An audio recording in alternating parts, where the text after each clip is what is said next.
Обезбедена работа е главниот фактор за се поголемиот интерес на основците да се запишат во средните стручни училишта. Главен пример е Штипскиот електромашински училишен центар Никола Нехтенин, а на ова се надоврзува и фактот што практичната настава во компаниите од ова лето ќе биде платена. А во текот на летниот период ќе продолжат со реална практика во истите фирми.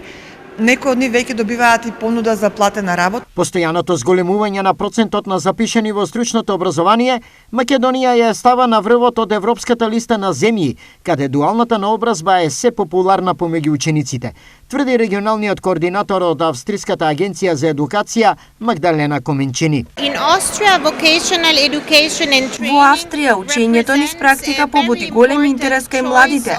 Дури 70% од нив се определуваат за стручна необразба со практична настава, а овој процент е во постојан раст. Пријатно сум изненадена дека Македонија заедно со Австрија е на врвот од листата европски земји, каде младите ја сакаат оваа форма на образование. Дека сето ова има своја основа, говорат бројките во Македонија. 2021-2022 година имаше само 64%, сега 2022-2023 имаме некаде 69% од учениците кои се запишани во стручни училишта, што значи еден голем број и бројот на ученици расте година на година.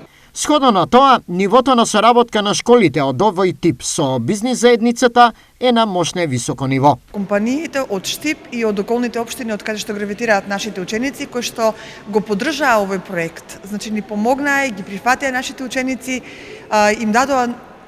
им ги дадоа сите потребни услови за реализација на овој предмет. За сето ова, денеска се дебатираше на регионалната работилница на тема Учење едни од други споделуваме успешни приказни, каде еден од поддржувачите е токму Австриската агенција за едукација, а во соработка со Македонското ресорно министерство и Државниот центар за стручно образование.